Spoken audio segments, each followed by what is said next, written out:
From the library of the New York Stock Exchange at the corner of Wall and Broad Streets in New York City, you're inside the Ice House, our podcast from Intercontinental Exchange on markets, leadership, and vision in global business. The dream drivers that have made the NYSE an indispensable institution of global growth for over 225 years.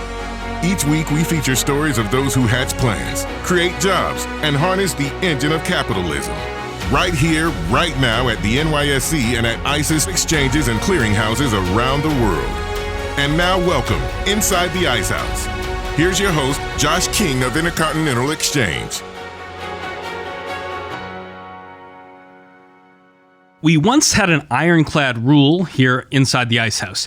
If a guest wanted to be on the show, he or she had to actually be here inside the Ice House, sitting with me here in the library of the New York Stock Exchange. Our last outside guest for which that rule applied was back on episode 164, which we posted on March 9th, 2020. Let's take a listen to a clip from that show. From Milan, Jim, to Philadelphia, your Flyers are hosting the Buffalo Sabres tomorrow night. They look at good. The Wells Fargo Center. They look good. You think we'll see empty stadiums in the U.S.? Yes, I think that in the end, my school district just closed today, which is Central Bucks West, was where I lived after I got out of when I was at my hedge fund. And what was shocking, that's, by the way, national title for football, is that these are healthy people, healthy regions, and yet what you're trying to do is discourage people. If you have your kids stay home from school, it does send a signal that you shouldn't go to the Flyers game. It turns out that the person you just heard speaking, James Cramer, co-host of Squawk on the Street on CNBC, and since 2005, 18 years ago, host of Mad Money on CNBC, was prescient. On March 12th, 3 days later, NHL Commissioner Gary Bettman paused the remainder of the season due to COVID with 189 games remaining. 189 games where no food vendors in the stands could earn a living, 189 games where the bartenders working in the pubs around Wells Fargo Center in Philadelphia couldn't earn a tip. It also made things pretty quiet around here at the New York Stock Exchange. The trading floor closed its doors to guard against COVID on March 20th and wouldn't reopen until the Tuesday after Memorial Day, 9 weeks later. For more than 2 centuries, something like that never happened. This had been a place where buyers and sellers met, discovering the price of stocks through order books on every individual name, creating incomes and careers for hundreds of thousands of people who worked here over the decades and the centuries. But everything has to evolve. The market went fully electronic for a time, and most of the business journalists on television who reported from here retreated to makeshift home studios created with technology that networks like CNBC installed for their anchors. And even this humble podcast bent its ironclad rule. For months, Inside the Ice House emanated from a cabin nestled in the relative safety of the Great Northern Catskills, its guests appearing through the magic and high fidelity of Zoom. But now it's a new day. We're back in our old haunt. A lot of work got done in the intervening period throughout the NYSE and on its trading floor to modernize and protect those who work here. We also did a lot of talking with our friends at CNBC, who have had a broadcasting presence here since the mid-1990s when Maria Bartiromo did her first hits by dodging elbows on the floor while a camera tracked her movements from the galleries above. When we come back, we asked, can we grow together? If you visit today, one of the startling things you'll see sitting right beneath the Bell podium is a brand spanking new set from Mad Money that will get its official debut today as Jim Cramer continues his 18th year on air, as he says of his simple mission to make you money, to level the playing field for all investors. To inaugurate the new studio and to open the curtain on the next chapter of Jim's long-running love affair with his legions that he entertains but also educates and teaches, we've got Jim Cramer inside the Ice House right after this.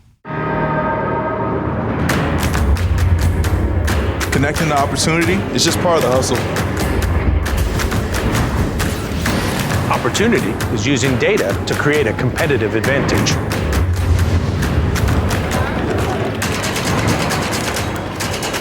It's raising capital to help companies change the world. It's making complicated financial concepts seem simple. Opportunity is making the dream of home ownership a reality. Writing new rules and redefining the game. and driving the world forward to a greener energy future. Opportunity is setting a goal and charting a course to get there. Sometimes the only thing standing between you and opportunity is someone who can make the connection. At ICE, we connect people to opportunity. Even before he graduated magna cum laude from Harvard many moons ago, he was already hard at work helping to explain the world. From his role as editor of the Crimson to his first gig at the Tallahassee Democrat, he was always endeavoring to uncover the truth. At law school, also at Harvard, he merged that vocation with investing, and before long was at Goldman Sachs and eventually running his own hedge fund, Cramer, Berkowitz and Company. Around the turn of the century, we first saw Cramer on CNBC, and since 2005, he's been telling us like it is from behind that desk and occasionally on the couch of his Mad Money set. Welcome, Jim, to your new old home at the New York Stock Exchange. Oh, God, I'm so glad to be back here. I just love it. Thank Josh. This is a great opening. The Ice House, I just think it's fantastic to be in person. And the place is home. I was telling my wife, Lisa, I feel like exactly the way it was 40 years ago. I'm 3 buildings from where I walked in, just was enthralled by the engine that is the New York Stock Exchange. And I got to go. And the first time, of course, I got knocked over. Second time, I got knocked over. Third time, but then I started realizing, don't get knocked over. Get out of the darn way. Yeah. And it was the level of excitement. I remember calling Pop, my late dad, and just saying, you know where I am? I'm the 4th New York Stock Exchange. He said, can we ring the opening bell? I said, Pop, no. But you know what? Before he left this earth, he got a chance to. And it is one of the greatest things that, first pitch, throwing out first pitch, maybe flipping a coin at Super Bowl, ringing the bell. These are things that happen that you never forget. Your dad would have had his 100th birthday last year. Yes, you saw that. Oh my God, he was so proud that I was down here. I wish he had known about this. Obviously, he didn't know about the set, but the exchange was always so great to Pop. And near the end, Pop couldn't tie a tie, which was a tough thing. So he came here with a polo shirt, and I had warned everybody ahead of time with a jacket, look, he can't tie a tie. And everyone said, all right, we'll let him go because he's 90. But this place meant to him pinnacle, that his son Jimmy had gotten to pinnacle. And I think Pop was right. You know, I was looking at some of the clips of the old shows last night from your first year on air, wearing that white lab coat for the Am I Nuts segment. Are we going to see a leather chair and sofa and that lab coat make its appearance at the new set? You bet you will. We will have interaction with real people. One of the things that this continued in COVID, but has been and worse, but it was bad, was that we're all phone. Now, look, I'm a people person. You're a people person. We want to see people in person, look them in the eye. It's more fun. It's more lifelike. I am happy to be like I was in Veterans Stadium when I was selling soda and then ice cream, which is like, hey, pal, what's going on? Yo, Chief. I can do all the chiefs and pals. I can do Sonny. I can do Captain. But how about the person's name and sitting down and talking with them and with individuals and talking with individuals during the breaks? I mean, one of the things I think people should realize is that I like talking to people about stocks. I mean, there's always people always come up to me and say, oh, geez, I know this isn't in position, but can you tell me about Plug Power? Oh, by Plug Power, sure. Andy Marsh is up in New York State. He paid himself too much money. I'm going to try to have him on the show, try to get that explanation. And then people say, hey, well, how about Tesla? Okay, well, Tesla, was up at 900, down to 0. I mean, I love it. And there's a great construction guy that I pass every day here, and he's always saying, how about this or how about that stock? And it's like, to me, that's heavenly. I mean, I don't know whether people realize it, but that's my currency. My currency is to talk to real people about stocks. And until I came down here, remember, we're coming down here and leaving Englewood Cliffs. Now, Englewood Cliffs is a very good place to work if you don't need the energy. Of the exchange. And I worked there for years. I liked it. But it's time. It's time to come home It's not like it was. It's not like when I worked at Goldman, which was right here, 55, 85, or then my hedge fund, which was 100, and then 14, and all these 14 wall, and all these places are home. I mean, talking about outside, Jim, like the corner of Wall and Broad Street, you tweeted a picture the other day of One Wall Street about to open its doors on a new flagship Whole Foods market. I remember some of the days, even while I've been here, when we've sort of improvised a Mad Money show out on Experience Square. Can you imagine bringing people back for a beautiful summer day like today? Oh, I think it'd be amazing. And by the way, Whole Foods is owned by Amazon. I'll hit them. Lifetime just came public again. They were closed before. I'll hit them. I hope that when they open their stores, I mean, maybe we can get the Amazon people. I don't know. Maybe look, if we get Andy Jassy, that's terrific. CEO of Amazon. The closing bell is a big deal. And what I hope will happen is CEO comes here, rings the closing bell, gets interviewed by me. Hopefully even, maybe talk to them beforehand, talk to them more at length, maybe talk to them on air, and then talk to them from my investing club, which has a lot of people in it. And this is a chance for everybody to up their game. Like, I think that, if a Mike Wirth from Chevron is down here and he can't hit the opening bell, I want to see him at the closing bell. Anybody, and there's CEOs who are in New York every day for conferences. There's conferences every day, Monday, Tuesday, Wednesday, Thursday. And what they should do is when they're done their conference is come down here, speak to you, get the closing bell gig, and come on Mad Money. And it is the most unbelievable, iconic thing that could possibly occur. I mean, think about it. You're a CEO, you got to go to a Barclays conference. And while you're here, you'd like to check in, say, go to your post, whatever, see you. And then you hear, there's a show, Mad Money, from here. Let's set that up. And the next thing you know, the guy's on TV, lots of viewers, and it's not a waste of time just to come to New York to speak to 30 hedge funds. So this is one of the calling cards that I think that we have together in our partnership to really make it so that people recognize, what a destination. Iconic destination. I said to Lisa, I said, listen, Lisa, I think it's going to be a tourist attraction. And she said, your head is too big to get through the door. She goes, yeah, I'll believe it when I see it. So I'm inviting her down here when we start because I think she doesn't realize how special this place is. I wish people could see what this place is like because this is a hallowed place. And it is the floor of the exchange. To me, it's heaven. For those who have not tuned in, part of that 18-year run that you've had, give us the Mad Money origin story. How did it come about? Well, okay, so I was doing a radio show called Real Money, and what I did was set up a monologue at the top, and then I would play Am I Diversified pretty much every day, or do Danger Zone, interview some people, and then do a sum up. And when the previous CEO of NBC had heard about it, this Jeff Zucker, he said, why don't we just do that as a show? And I said, well, we have buttons, we need noisemakers, we have to make it exciting, it has to be educational. And I thought all those things would be what he would say is, oh, I'm sorry, we can't do that. We're a stock network.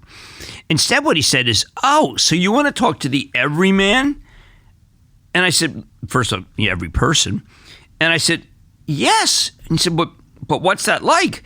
I said, why don't you tune in the radio show? I speak to people all the time. They say, it's Jack Johnson from New Orleans. Jack, how you doing? I'm going fishing down there in July for the tarpon competition.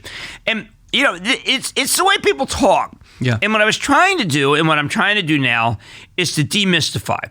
See, I think a lot of people come on air, a lot of people you see interviewed, they always are confident and never make a mistake. They never admit to making a mistake. They have a viewpoint that will never be contradicted by events.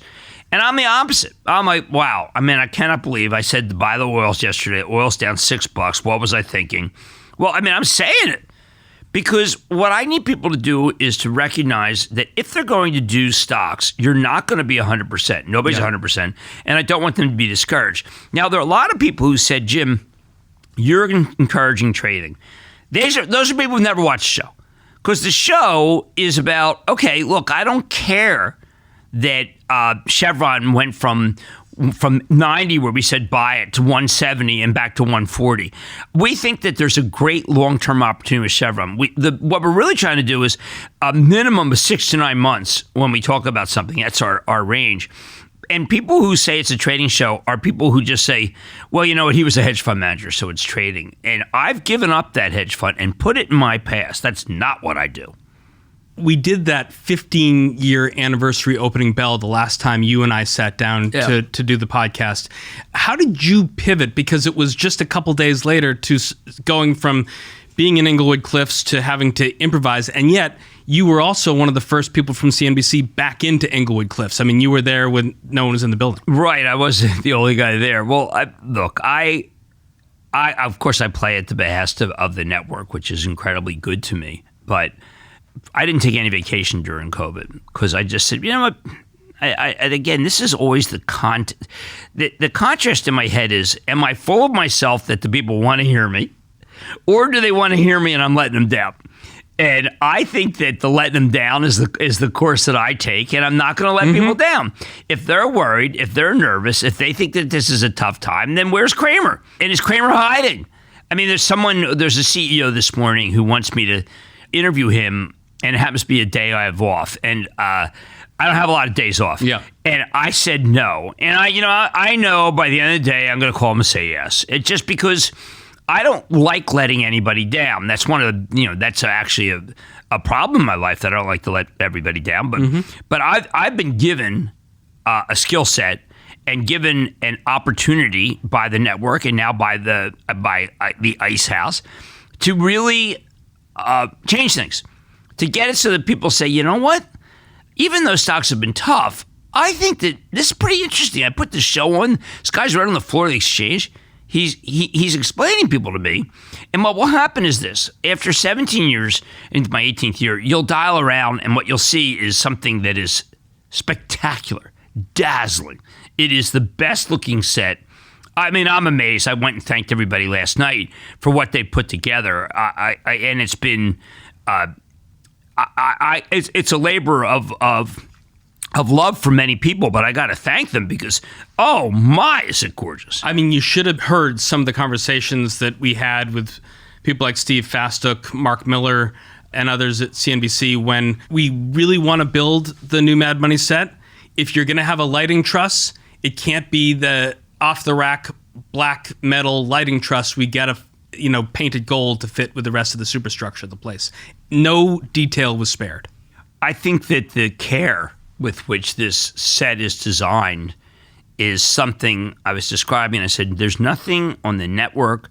There's nothing on NBC, CBS. There's nothing on the NFL Today. There's nothing on ESPN that compares to this. I know that sounds like hyperbole, but it's really true. And I hope people come down and see it and get to see it because it's very it's finally up to the technology that we have. There's nothing that isn't state of the art.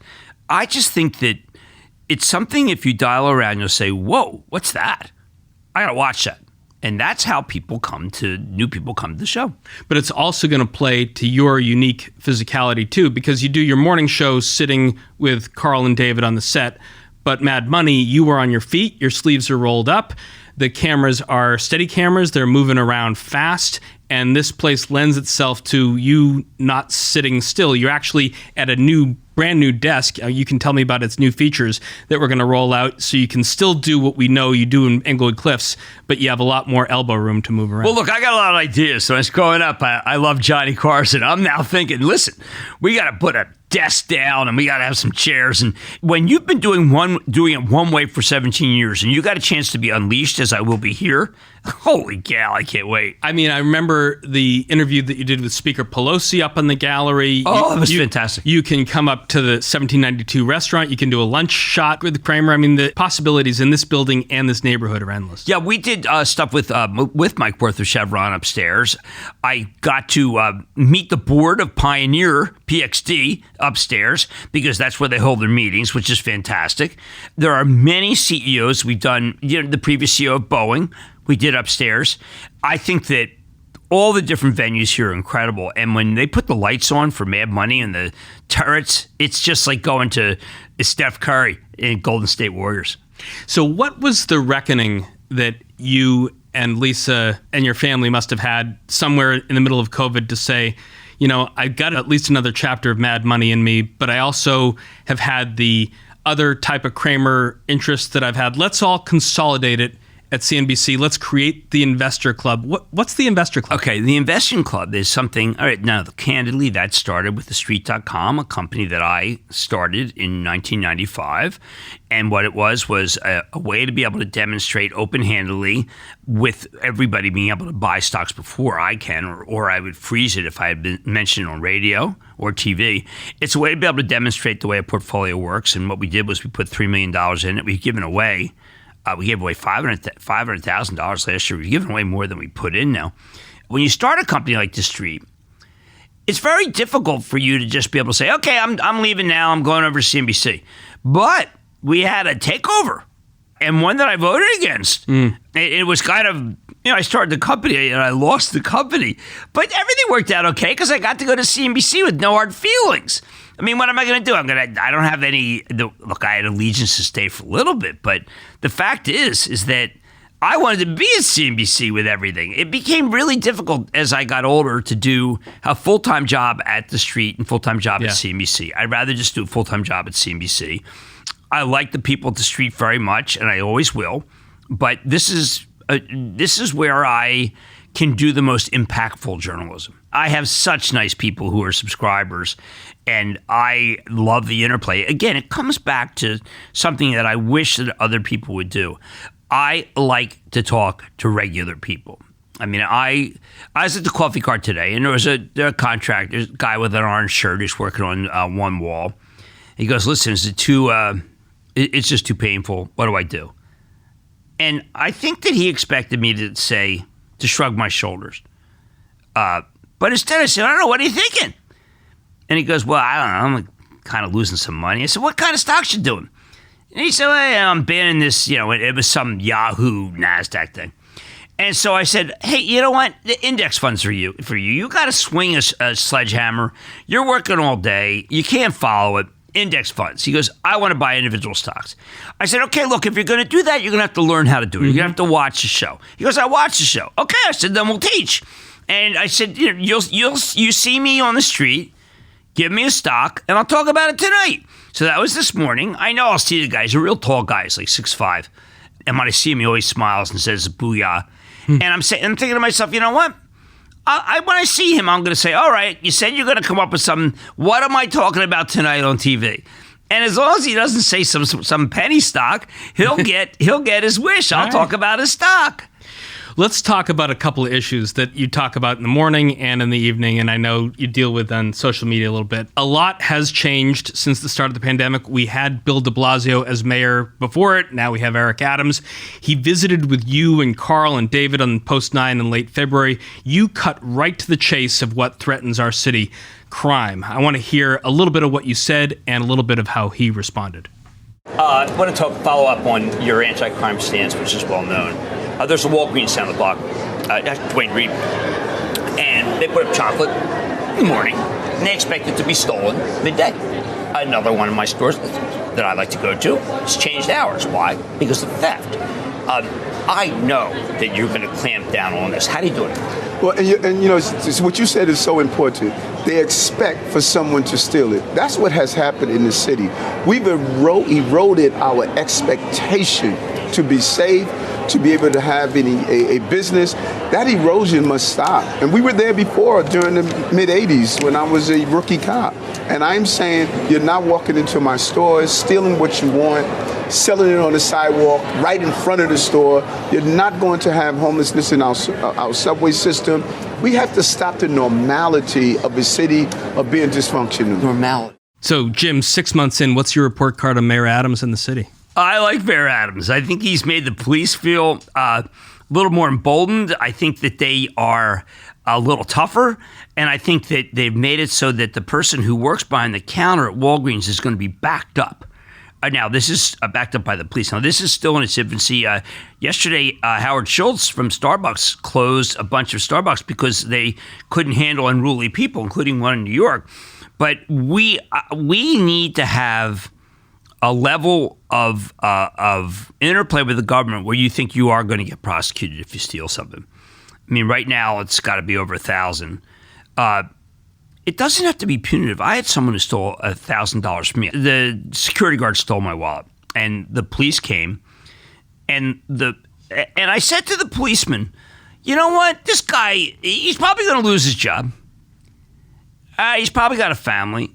Let's go easy on him. And he said to me, that's not up to you. We have laws. And the laws say that he stole more than 1,000. He's got to be prosecuted to the full extent of the law. I said, I want to speak to the prosecutor. And I go to the prosecutor, and she said, listen, we have laws. Your view doesn't matter. Well, then things kind of changed here. And I don't think there's a perspective that we have laws. I think there's a perspective that it's, so what? You know, you didn't hurt anybody. And what happens then is that the sales clerk, the register person, has to be the police person. But they're not set up to do that. We don't want to be like San Francisco. I was in San Francisco recently on Mission Street, and there's a beautiful Target there. And there's a woman at the bottom of the stairs. It's got an escalator. I said, what do you, she was counting something. I said, what are you counting? She says, I'm kind of counting how many people steal stuff. And then when I was getting out, there was a big diversion at the register, at my register, that allowed a whole bunch of people, like a jailbreak, to steal stuff. And that is just where we cannot go. And I think Mayor Adams recognizes that. The store hours still aren't changed. The Walgreens in San Francisco, where I am for the CNBC office, a lot of them are shuttered. But I think that if you back up the police, and I got the 77th precinct next to me from my old restaurant, and I would go by and I say, how you guys doing? You know, what's going on? And they would be like, oh, it's a guy, Mad Money guy. And I would say, listen, anything you need. Now, of course, they would never take anything. And I think it's important to know that. Like, you always hear, like, the donuts. I have, like, pizzas. They didn't want anything. But you know what they did want is, hey, how you doing? Yeah. And I think we got to get back to the recognition that the police are like us. They're just, you know, they're like our brothers. They're like us. I don't understand why people think men and women in blue are some sort of an enemy. That was just so wrong. Now, maybe I'm playing politics here, but I want to go into Walgreens and not feel threatened. My wife is a psychologist with the NYPD. Her job is to take all the applicants for the police academy, the cadets who want to be a cop. And, you know, you might think it's a cliche that they are of certain demographic groups from certain parts of the city. They are from all over the city. They are immigrants. They are from every different country, because being a cop in New York, the way it ought to be, is one of the great stepping stones to a great life in America. Yeah, see, I just think that I don't think I've ever met a police person in this city that I have not enjoyed. And it's your attitude. Look, if you come in with some sort of nasty attitude, you're out of your mind. These are the people who make it so that we can walk our streets. And I think Mayor Adams, uniquely because of his role beforehand, recognizes that we can't have people just say, well, you know what, we're going to put out the chocolate, and I know it's going by 11, but it keeps him from robbing everything else. That's not acceptable. And I know that he knows that. So, Jim, pivoting from the local to the national, since before and after the pandemic, we switched horses from Steve Mnuchin to Janet Yellen, from Donald Trump to Joe Biden. President Biden headed to Saudi Arabia this week. Let's hear what you said on the morning show just a few weeks ago. What's worrisome to me is our president. He's not trying to be ECB Our president's anymore. reaction is to send a letter to the oil companies saying you're making too much money. And that harks back to an era of Jimmy Carter. And the Jimmy Carter, you know, we have windfall tax. I mean, it's all the things that just say, don't own stocks. Just don't own them. I mean, the president uniquely rebuffed the oil companies who wanted to produce more, and instead is going to go to Saudi Arabia, which he called a pariah and a murderous state. So, Jim, the midterm report card on this administration won't come out until after the November election. But if Professor Cramer was holding office hours with his pupils Yellen and Biden, how would you instruct them how to get their grades up? Well, first I would tell you that the administration was not happy with my view. And they took me on and said, look, oil's going up. And I came, during this period, they're producing more oil, so you ought to just drop it. And I said, no, it has to do with respect. When the biggest oil people go to Washington and they meet with Secretary Grantham, why don't they meet with you? Well, because you're busy meeting with the windmill manufacturers. The fact that this is true It's not ironic, obviously. It's what he wants. What I would say to Yellen and Biden is these are Americans. They've not really made a lot of money. Well, the CEOs make money, but the companies themselves haven't made a lot of money for a very long time. They're finally making some money. But more important, respect American citizens, whether they're rich or poor, whether they're CEOs or they just began the company. And if they want to talk with you about a way to be able to produce more oil in this country, sit down with them. Don't be embarrassed by them. Do you really think there won't be photo opportunities with the people you called murderers and pariahs, but you won't sit down with Darren Woods from Exxon or Scott Sheffield from Pioneer? And that's what I was mad about. I mean, they thought it was like, Jim, empirically, we're now pumping 12 million barrels a day, and you say we're not doing anything. My rebuttal to that was like, are you kidding me? I mean, they're pumping it, not you. And you're pumping from the Strategic Petroleum Reserve. I just want respect. These people who are in the oil industry have really good ideas. And a lot of them have spent a great deal of time trying to clean the environment, trying to clean up the mess they've made.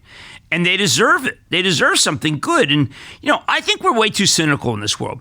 When Mike Wirth from Chevron says, listen, instead of spending $3 billion to try to clean up our strategy, let's spend 10. That hurts their earnings. Mm-hmm. It makes people dislike the stock, but it makes me like them. Mm-hmm. And I think that the president should recognize that the oil companies are not villains. And they're people just like you and me. At one point in your run, you evolved the show Mad Money from its original conceit. Here's how you once explained how you approached the show. When we started the show, people were thirsting for specific investment ideas. I was happy to comply. But the stock market changed over time. We got hit with the Great Recession, which challenged what we call the entire asset class of stocks, meaning stocks as a way to save and make money. We had many companies, big companies, particularly in the financial world, destroyed by the downturn, mostly because they had lent a lot of money and didn't have enough money in the bank to handle the losses that came from a dramatic decline in economic activity. It was a credit crisis. I am proud of the fact that if you watch me, you might have avoided a lot of the downturn because I shouted from the rooftops that the Fed was nuts. They were nuts. And that the situation was far worse than anyone realized. So, Jim, as you begin your residency here at the New York Stock Exchange, has the Fed learned its lesson, and do you continue to plan to evolve the show? All right, I am a huge defender of the Fed, just like at that other time when we played that where I was very antagonistic. I think that Jay Powell admits that he started tightening too late. But then I say to myself, okay, did he have the ability to deal with and make a judgment about a major public health issue, which was at that point Omicron? Does he really? Is it really his fault that he didn't understand COVID, for heaven's sake? I mean, look at the Chinese. The Chinese are still trying to deal with COVID, and they're not even using our vaccines. And they're trying to do this lockdown, which we found was very unsuccessful, and they will find very unsuccessful. So I think Jay saw that. And then I also think that Jay is uniquely pro-worker and wanted to be sure that everybody had a job because he felt that was his job. And then once that was in the bag and once inflation really was tearing, that's when he acted. He should have acted 3 to 6 months before that, but not 3 to 6 years before that. There's a lot of people who can sit in this chair who are hedge fund managers, and they are so critical of him, and they're probably short or they don't have a lot of exposure to longs, and they always just say, I wish he'd do this, I wish he'd do that. Well, he could wreck the markets if he did it wrong. He actually caused the bottom. If you take a look during the period of when COVID first raged, he went on the Today Show. That was the absolute bottom, and said, listen, don't worry, we're going to do everything we can. And he did everything he could, and then some, and then some we have to repeal. But if Jay were here, I would say job well done. I wish you had started earlier, but you're a dedicated public servant. You have spent a huge amount of time defending what you've done through a president that was a little crazy. Yep. And then another president who's really not that fond of capital. So I believe that Jay Powell has done his absolute best in a very trying moment, and that we're going to come out of this thing really well, really strong. It would be great to have him at the new set. Oh, I'm going to try to get Jay. It's funny you mentioned that. When my wife did her launch party for her mezcal for Fosforo, she goes, how about if I send an email and I sent a message, I invited Jay Powell. You talked about him enough. I said, go ahead. We didn't hear back, but it's all right. I mean, I think that you're absolutely right. He should be one of my principal people that I want here. Absolutely. I interviewed Paul O'Neill here when he was Treasury Secretary. What had happened is he said, look, I'm not going to come to Englewood Cliffs, but if you come down to the New York Stock Exchange, my entourage will say we can be interviewed. And he came down, and he was very fascinated. He wanted to be really fascinated about ringing the opening bell. Yeah, I remember that. Because he'd been at Alcoa, and it was a delight, but he wasn't going to come to Englewood, and I wasn't going to miss out on the opportunity to interview him.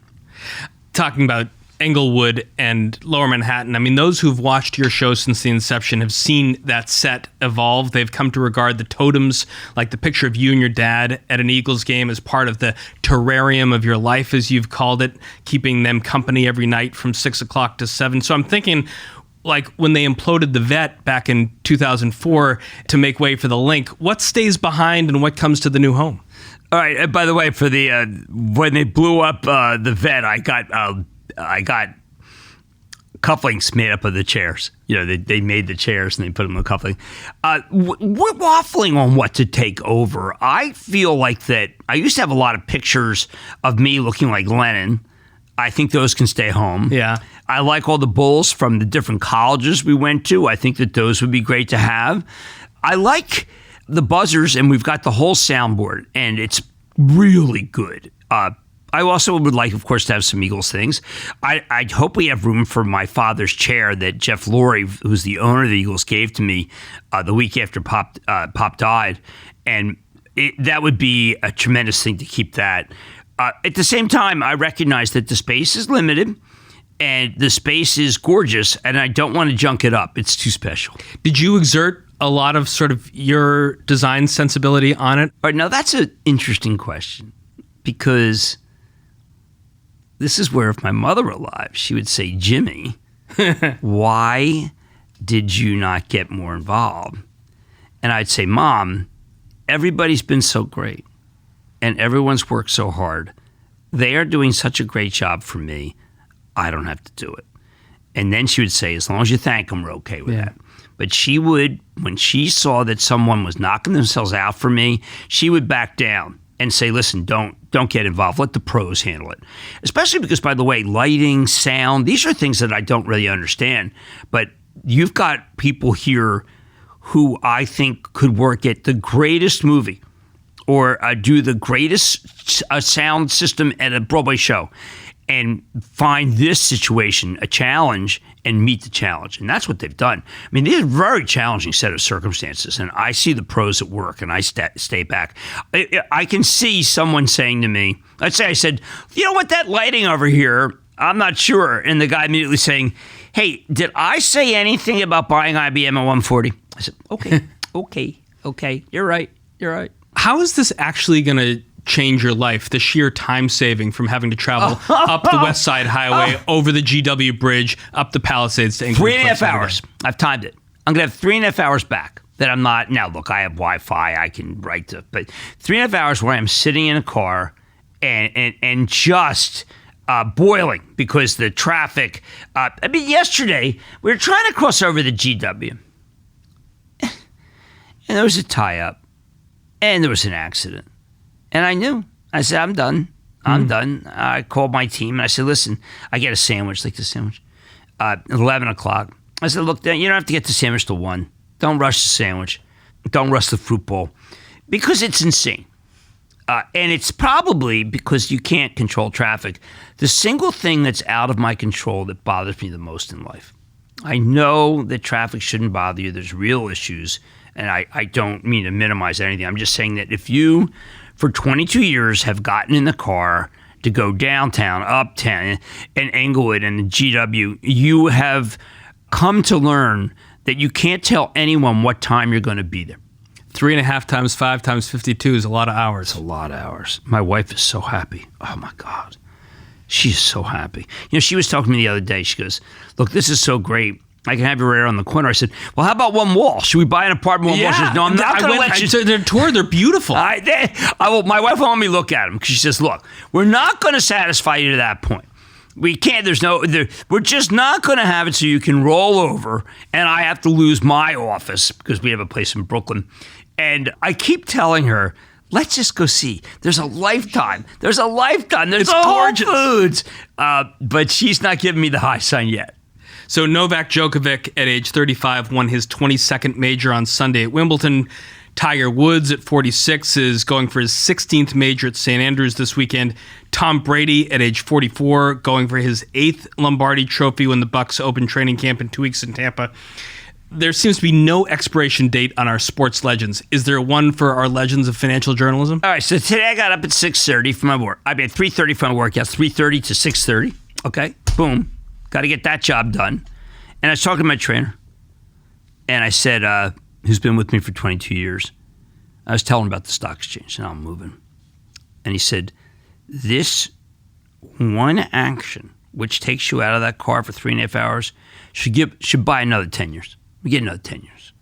So the expiration date may be 77, but I am so thrilled. I told him, I said, listen, I need to be jacked by opening day. And but it's funny, I was on the metaverse recently with Meta, with Mark Zuckerberg, and he drew the picture of my avatar. And I said, hey, you have me jacked. Because I knew you'd like that. Well, when I get down here, I told my trainer, I said, look, we are going to work every day to get younger. And I said, we are on the Sure Turn Back Time Tour. And that's what I want to do in order to be able to be proficient down here. I got to look the part. So as you always have, you're beginning the routine at 3:30 in the morning, yes, doing the workout, reading the research, getting ready for the shows. Have your sources of information at that hour changed over time? One of my pastimes during the pandemic was to keep up with your Twitter feed, which is now about 2 million followers. What's the pluses and minuses of engaging with that community? Over the weekend, I watched you have to mix it up with someone who questioned how many businesses he'd started. Oh, my God. I was so angry about that. But I'll give you an example. Okay, so this morning, someone from Germany was going back and forth with me about what he saw. Then another person from Germany was showing his garden to me. I like both. I like to garden. I had a bad back operation last year. I'm okay now. But while I was in the hospital, GameStop went to 400, and I ripped out the catheter, called the network, and said, sell GameStop. It's too high. Sell it. It'll never be at this level again. Carl Quintanilla said, so you're making it clear you're calling in. I said, I ripped out the darn catheter to say, sell GameStop. Well, ever since then, there's been a cohort of people who just despise me. And whatever I did wrong in life, they bother to put up. And look, I'm no angel, and I've done things wrong. I mean, absolutely. But the level of scrutiny I have is something to the point where when my wife and I went out to dinner with the CEO of Twitter, I got the impression I'm a top 10 hated. Well, yeah, I know I'm top 10 hated. And now there's a lot of people who are bad this guy. I'd like to think that I don't deserve that, but you know what? Deserve's got nothing to do with it. People are just angry that I said GameStop, and they're angry and they don't like I did this, they don't like to do that. And I've been raked over the coals. I spent time on the cross. I've done a lot of things that I wish I hadn't have done, but nothing that's illegal, and mostly just judgment that was not good. But they all seem to be hashed up, except for when I put pictures of my gardening. But talking about Carl and Twitter, you shared some thoughts on Elon trying to back out of the deal to buy it. Here's Carl and you on the set downstairs. We are confident we will prevail in the Delaware Court of Chancery. Musk, of course, replying with memes, essentially, laughing at the process and the prospect of SEC oversight. Look, I think that the Delaware Chancery, and David, you can argue with this, but they have to protect the notion of Delaware as the place where corporations are. So as much as Musk is poking fun, I don't think the Chancery is going to be a rollover. So whether or not the Chancery Court rolls over, do you think Elon ever owns Twitter, or does he go back to focusing on cars and rocket ships, or he's actually selling on us? I think that what will happen is that the Chancellor, we don't know which one, will call both parties in and say to Musk, listen, you knucklehead, there's an ironclad contract. You can't get out of it. You guys go figure out what price you're going to buy it at, or you're going to be in contempt of court, and we are going to go after you with everything we have, because this is Delaware. See, Delaware is kind of like a state apart from every other. Many companies incorporate there, and they know that they're going to be protected in a way that you wouldn't be protected in the other states. And even though it's not the federal government, it is the state government and state court that has more power than anywhere else. And the chancellors have, a friend of mine was in front of them with it, trying to get a deal done with a company that had said there was a major change in the situation and therefore didn't have to buy the company that he represented. It's a MAC clause. And, well, the judge called him in and said, hey, you're buying it to the plaintiff. And the guy said, no, I'm not buying it. He goes, you're in contempt of court. You're buying it. And so I don't think people realize this is not the United States. This is the United States of Delaware. And Musk doesn't seem to realize this is not the SEC, which I think is a very good deliberative body. This is a group of judges who are incredibly powerful and don't like to be messed with. And this was a big mistake by Elon, because this court is like none other. And they have power, and they will not hesitate to use it. So they have power. They won't hesitate to use it. So an average investor might not think that Twitter or Tesla should be on their buy list when they might be, say, in their 20s and have a little to sock away each month. So I'm wondering, Jim, as we get ready to wrap up, you go back to sort of core principles. Where do you send them? I mean, I read recently that even when you were just out of college, working as a reporter, living out of your Ford Fairmont with a gun and a hatchet and a bottle of Jack to keep you company, you still put $100 into the Fidelity Magellan Fund every month, putting your trust in Peter Lynch. You don't have to pay rent when you live in your car. There's also no homeowners. You pick up a little extra money. At the time, Peter Lynch was the money manager at Magellan. I crushed it.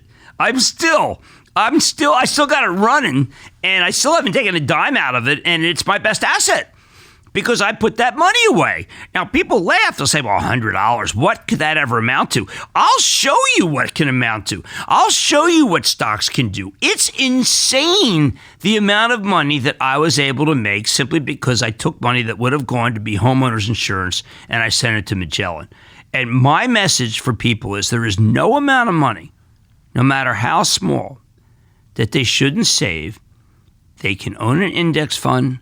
They can own a mutual fund, but they should also try to get a piece of a company. And the way you get companies, you take a look at, say, all the companies I intend to interview in the New York Stock Exchange, find the one you like.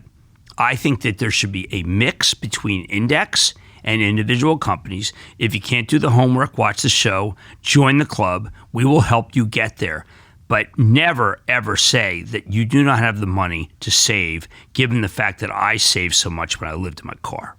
A lot of people tune into you every day to see if you, the man that they trust, can say with some conviction that the worst of what we've been going through, with the S&P down nearly 20% from its high, is near an end. It recalls what Mark Haynes did March 10th, 2009. Let's hear Carl tee it up along with Aaron Hayes. This weekend, a legendary call was made that still resonates today. Squawk on the Street anchor Mark Haynes called the bottom of the stock market what we refer to here as the Haynes bottom. Take a listen. However, I'm going to step out on a limb here. This is the big, hold on, everyone. We've been waiting for this. I think we're at a bottom. I really do. So you look at that chart today, Jim, it was around S&P around 750 when Mark called the bottom.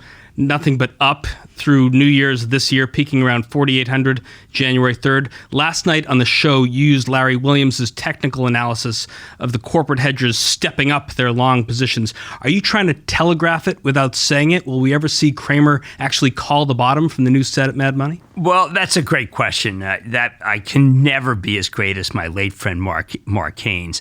We got together, by the way, because I used to listen to him, and I shot him an email. I had no idea who he was, saying, you it devolved into you bozo, you knuckle. How could you have said that like from Roe and Julie? And they said, well, you're such a big shot. Why don't you come on air? So I said, no, I'm not coming on air. I'm fat. I'm bald. Forget it. And he goes, no, come on air. And we had the greatest time ever. And he used to love stocks. Oh my, he loves stocks. And he had a lot of different indicators that I still use.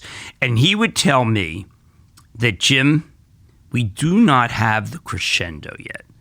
We do not have that 9-to-1, everybody hates the market. Some people feel we had it in May. I don't think so. Moment where we can say we're safe to start buying. And I think that that's right. I don't think we're there yet, but I will not hesitate to call it if I think we are there. It won't take much, though. We've been at this bear market since November. The numbers for all the commodities are down.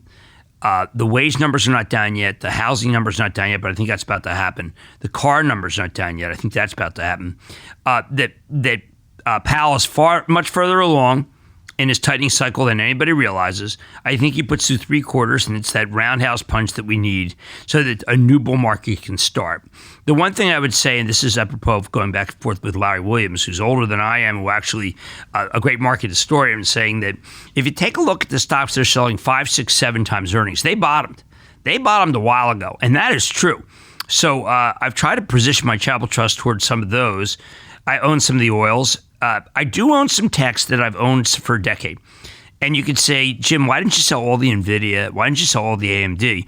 And the answer is that, I have an unbelievable basis. I sold a lot higher. I didn't think that they'd go down this low, but I'm actually tempted to buy some of them, some of the techs, but the valuation's still too high. So we're getting there, but we don't have that Mark Haynes crescendo. And I'm glad you played that tape because I was a student of Haynes, and Haynes would school me when I'd be too aggressive, when he would say I was too early.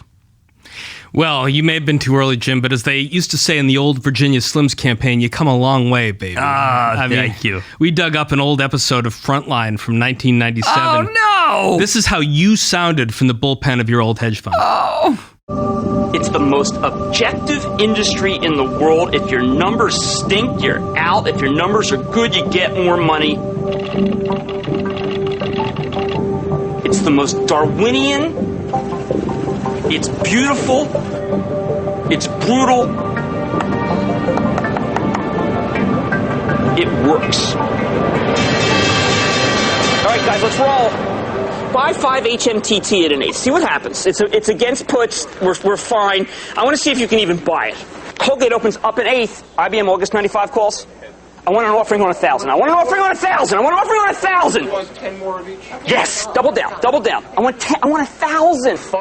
Oh my, what a maniac I was. How do we find names that we can double down on in 2022, or do we have to wait to 2023 and beyond? I don't see anything there yet. I'm tempted on some of these oils, though. They've come down a great deal. They yield 13, 14. Pioneer down a quick 60, and it yields 14 with the guy who says, look, as long as I'm in the New York Stock Exchange, as long as I'm on the S&P, I'm going to be the highest yielder. So I like PXD. I would double down on that. But that clip, Jensen Huang from NVIDIA says that I have this really curious lilt and my voice goes higher. Listening to that, I think that's rather new. I mean, I've developed it, of course, 1997. That was a very different time, but I like that Cramer. He sounds better than the one who's sounds like he's just from Philadelphia again. I gotta school myself. That was some moment. My friend Jonas Hurd did that interview, and everything I said was true. I love the fact that Wall Street, that the engine is cut and dried. I love the fact that I'm back here. I just cannot believe after 40 years, I'm right back to where I started. I'm within 100 yards of my old office, and how much I loved coming down here. Oh, I'd take the subway, I'd get up, and it would be like I feel the energy and just feel the excitement. And every day I would come in and say, oh my God, today's the day. Today's the day I'm going to do well. Today's the day I'm going to hit it out of the park. And then to suddenly have my office, my stage be on where I wanted to hit it big. I mean, I hit it bigger than, I'm very lucky and I'm very blessed. Very blessed. Also blessed with great people around you. When you do something great, you never do it alone. You're part of a team. Your executive producer, Regina Gilligan, has been with you since the inception of the show in 2005. Take a minute to reflect on everyone behind this camera who's played a role in making you look so good in front of the camera. Sure. I do want to talk about Regina. She's incredible. She is someone who, today there was a problem with something at work. I don't call that person. I don't call my wife. I don't call my lawyer. I don't call my agent. I call Regina. I said, listen, common sense. What do I do? And she always says, I'll take care of it. Stop it. Don't worry. Because she has great common sense. My nephew is our head writer and our only writer, Cliff Mason. He started with us when he was in high school. Senior year of high school. He's my sister's kid, and he's been with me since the very beginning. Now he's in his 17th year. He's remarkable. He's a genius. I've got Ben Stotos, my research director, is amazing. I've got Heather Gaines, who's fantastic. I've got, there's so many people that I can mention that are just extraordinary. But of course, I have Mark Hoffman, who is the chairman of CNBC. I've got Steve Fastook, who has built this place, was responsible for a lot of what's happened down here. I have Katie Spencer, who is someone who sits right next to me and comes up with tremendous ideas for the show. There are a myriad number of people who are in the film business. I've got Brad Rubin down here, who's going to be terrific. Brad is amazing, and there are people like Danny Colarusso, whom I hired 25 years ago. He's now our editor-in-chief, who's great. Craig Benston, who's from ESPN, who's got tremendous judgment. The people like Dylan Reebok, who has been my social guy and has done so much to make our show look great. There are so many people that I'm feeling bad. I'm leaving things had people out. But Jeff Marks, who is my partner for my charitable trust work. There are everybody here at the exchange has been so amazing. I mean, I don't think people realize when you see that set, the sheer number of people that had to get this right, and acoustically, how to get it right on lighting, how to get it right on. I'm fast moving. Just to be able to follow me, you can't just use can't use what's known as a jib. So I just think this is a moment in my life where a lot of things have coalesced. I was talking to Lisa, and she said, "You got nothing to complain about, Jim." I told her, I said, "Well, this or that." She goes, "Shut up! You got nothing to complain about. This is what you've wanted to do all your life, and you are one of the few people on earth who's been able to do full circle from the day you started to the day that you've come to now, where you are somebody. You always wanted to be somebody, and now you are somebody." And but don't get too head swelled. But I have to admit, when you're on the floor of the stock exchange, you're somebody. Can I also thank you? Because you have been instrumental, and you've pushed me, and therefore I've been able to push the people at CNBC. You suggested to me that it could happen. I didn't believe it. It made no sense to me because it was too great. Tom Farley, Jeff Sprecher, Stephanie Brown, Lynn Martin, Tom Green, Jim Katsarelis, they all got behind this idea as well. Oh, no. I mean, the coalition that's come here, and to not thank you guys more than the level of work and concentration, I think it's going to show them. I think people are going to see it and say, wow, what is this? Because it looks like nothing I've ever seen. Not even the most high-tech stadium, not Dallas Cowboys Stadium, the Brooklyn Nets Stadium, nothing like it. Anything state-of-the-art cannot touch what we have accomplished here. And I want to thank you because you were the person who said it could happen, and it's happening. Well, we'll have a Fosforo at Bar San Miguel to toast it. Yes! My wife is dead. One of our team is down in Pueblo right now working on it. It's... I hope everybody tries it. She says stay away. You're not the demographic we want. I said, oh, no, did that happen? She goes, did it really happen? All right, you out of your mind? It happened years ago. I said, no, but I'm the demo. I am. She goes, no, we're not getting older, 67-year-old people to be the people we want to drink this mezcal. I said, okay. It's made George Clooney and Dwayne Johnson billionaires, so you have a lot more for the charitable trust. They've done well. Let's put some money away for charity. Now, those people, admittedly, are people that people want to meet and see. They're not that anxious to see me unless it very quickly devolves. I mean, so I like Fosforo. Yeah, really? Do you like it? How much do you like NVIDIA? NVIDIA? I think I named my dog after NVIDIA. Well, I mean, how about AMD? Well, I'm here actually to talk about my Tobola, but I think AMD's going to go back to 150. Maybe goes to 68 first. Oh, wow. I'd like to try your mezcal. There you go. That's the pitch. Thanks for joining us. Thank you. That's our conversation for this week. Our guest was Jim Cramer, co-host of Squawk on the Street on CNBC, head of the CNBC Investing Club, and for 17 years running, as of tonight, from the floor of the New York Stock Exchange, host of Mad Money with Jim Cramer on CNBC. If you like what you heard, please rate us on iTunes so other folks know where to find us. If you've got a comment or a question you'd like one of our experts to tackle on a future show, or someone you might want Cramer to interview and then come here, email us at icehouse@ice.com or tweet at us at Icehouse Podcast. Our show is produced by Marina Stanley and Pete Ash, with engineering and editing from Ken Abel and Ian Wolfe. I'm Josh King, your host, signing off from the library of the New York Stock Exchange. Thanks for listening. Talk to you next week. Information contained in this podcast was obtained in part from publicly available sources and not independently verified.